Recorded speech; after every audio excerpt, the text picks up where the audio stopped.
Et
que Père, que tu places chacun de nous sous le sang de Jésus-Christ.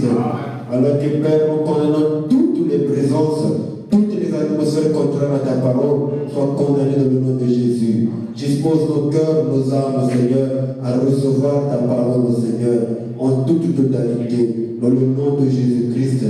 Amen. Amen. Alors je vais lire juste l'écriture là. Vous pouvez vous asseoir.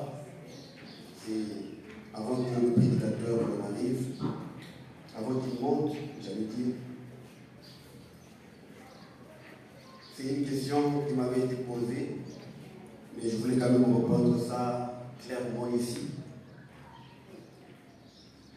C'est la seule personne qui m'a posé la question à la maison quand le révérend Victor a prêché. Il a parlé du 6e saut et du 5e saut. Alors, il fallait quand même expliquer ce que c'est. Donc, quand il m'a posé la question à la maison, j'ai donné la réponse vague, mais je n'avais pas précisé, il fallait que je précise ça avant que le prédicateur remonte à la chair. Amen. Alors, je vais lire dans Apocalypse chapitre 1 et après chapitre 10, à partir du verset 1. Je vis un autre ange puissant qui descendait du ciel enveloppé d'une nuée. Au-dessus de sa tête était l'arc-en-ciel et son visage était comme le soleil et ses pieds comme des colonnes de feu. Amen. Il tenait dans sa main un petit livre ouvert. Donc il tenait entre ses mains un petit livre ouvert et posa son pied droit sur la mer et son pied gauche sur la terre.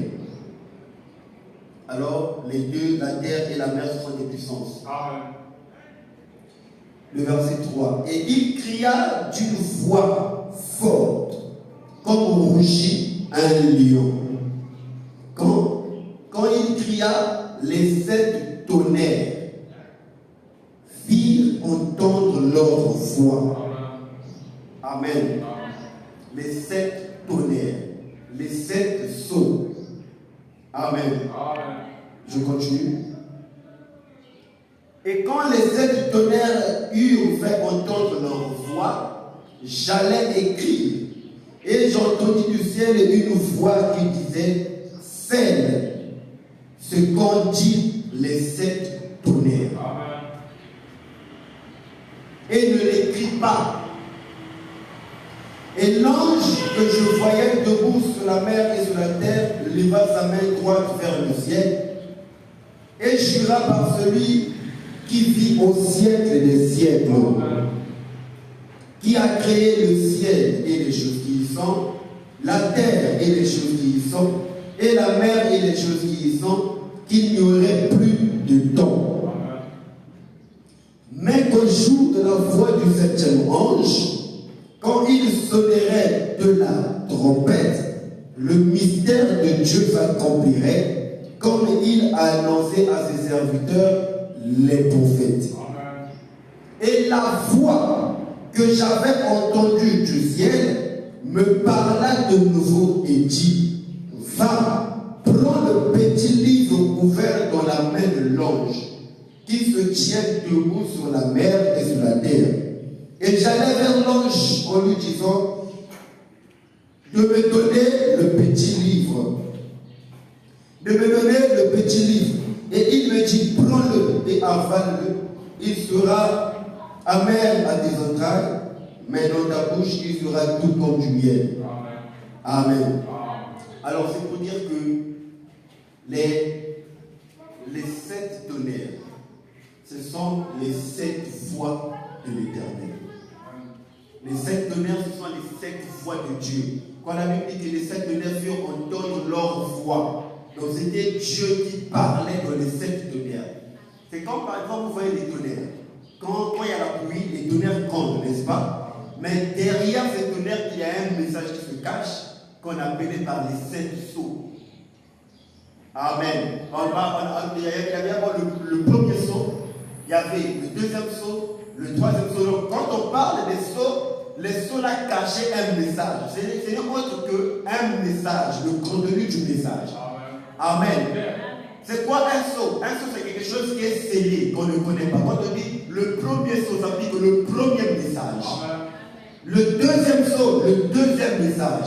Quand on parle du 6e sceau, c'est le 6e message. Et le 7e sceau, c'est le 7e message. Amen.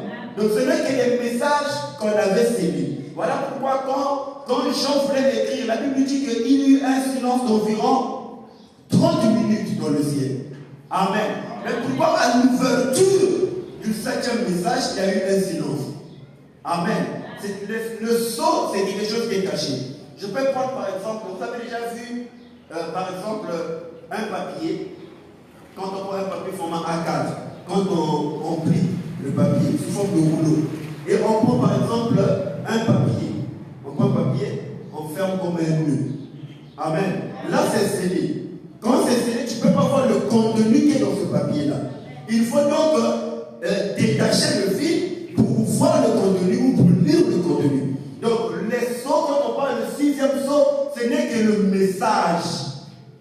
Amen. Ce n'est que la parole. Mais quand on dit le sceau, c'est quelque chose qui est scellé. C'est quelque chose qu'on ne connaît pas encore. Et dans le contexte de la parole, le sceau, c'est un message que Dieu voulait dire. Voilà pourquoi on a dit que les 7 sceaux sont révélés dans les 7 tonnerres.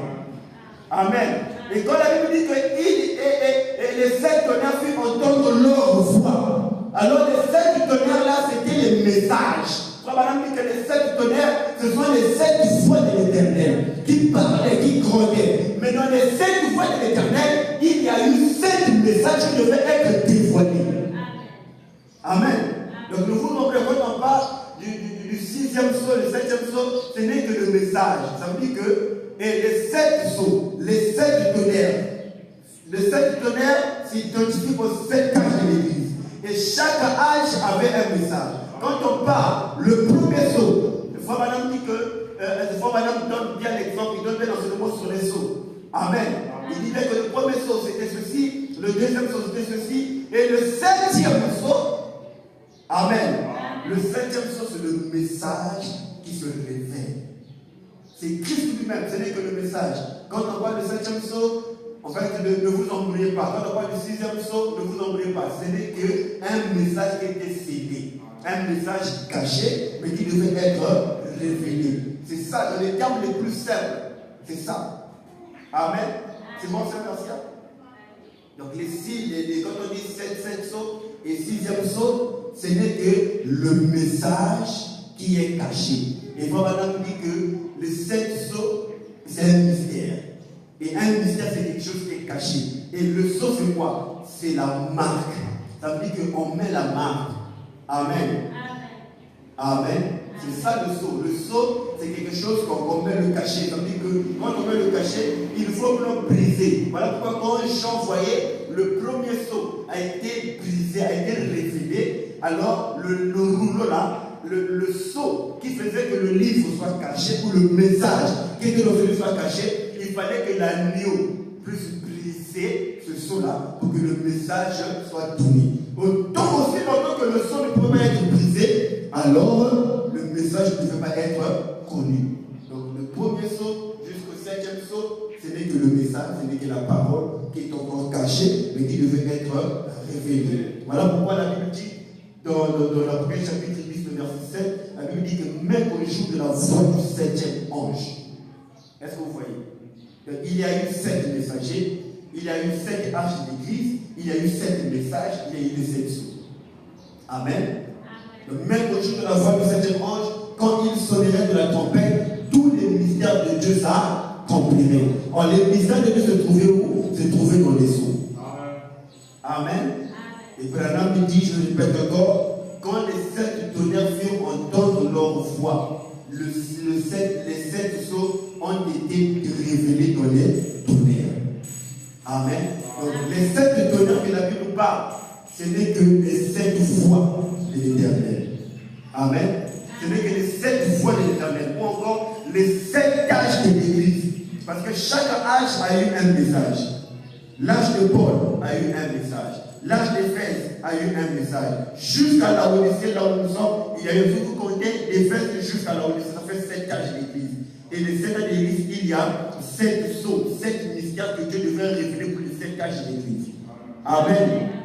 Donc les sceaux, les 7 tonnerres, ce n'est que le message, ce n'est que Christ lui-même, mais dans la forme parole. Amen. Que Dieu bénisse. Prochainement, je pense qu'on va parler sur ça, mais nous voulons que l'Église s'assoie d'abord. Amen. Ce sont des enseignements qui sont très, très sensibles. Si je ne maîtrise pas ça, tu peux dire du n'importe quoi. Amen. Voilà pourquoi il faut étudier, enseigner. Et il faut d'abord apprendre, étudier, ensuite finir, donner ce que tu étudies à l'Église. C'est un sujet très sensible. Amen. Que Dieu, j'espère que là c'est bon, ça vous remercie. Que Dieu vous bénisse. Alors nous allons recevoir la parole. Il y a un jour qui vient où les mots ne seront plus de larmes à jamais, ni chagrin, ni fardeau. Auquel jour ça sera quand je verrai mon Jésus et le voir de face, celui qui m'a sauvé par sa grâce. Quand il me prend par la main, me conduit à la terre promise. Auquel jour, glorieux jour, ça sera. Auquel jour, ça sera, c'est vrai, quand je verrai mon Jésus et voir de face celui qui m'a sauvé par sa grâce. Quand il me prend par la main, me conduit à la terre promise. Auquel jour, glorieux jour, ça sera.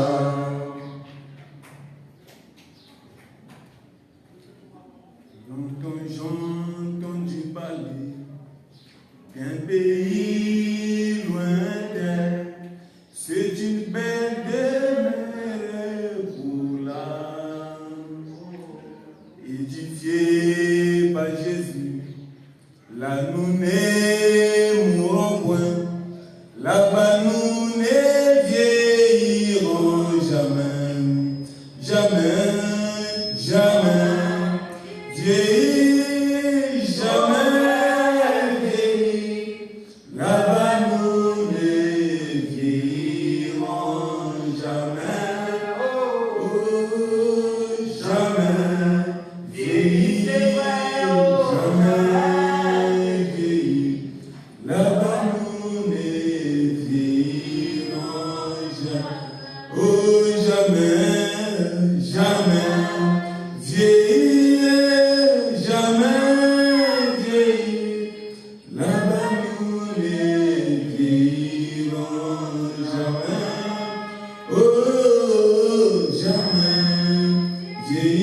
Oh, jamais vieillir, jamais vieillir.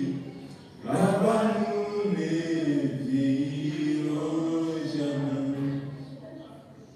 Seigneur Jésus, notre Dieu, nous te remercions pour ton amour envers nous, Seigneur. De nous avoir rassemblés une fois de plus ici pour écouter ta parole. Seigneur, cette parole qui ferait que, oh Dieu, nous puissions arriver là où nous ne vieillirons jamais, Seigneur. Cette parole qui ferait que, oh Dieu, nous puissions quitter cette terre et aller à l'enlèvement, Seigneur. Cette parole, oh Dieu, puissons Père, qui scelle nos âmes, oh Dieu, constamment, Seigneur. Seigneur, alors, oh Dieu, descends et parle-nous, Seigneur, à travers cette parole, oh Dieu.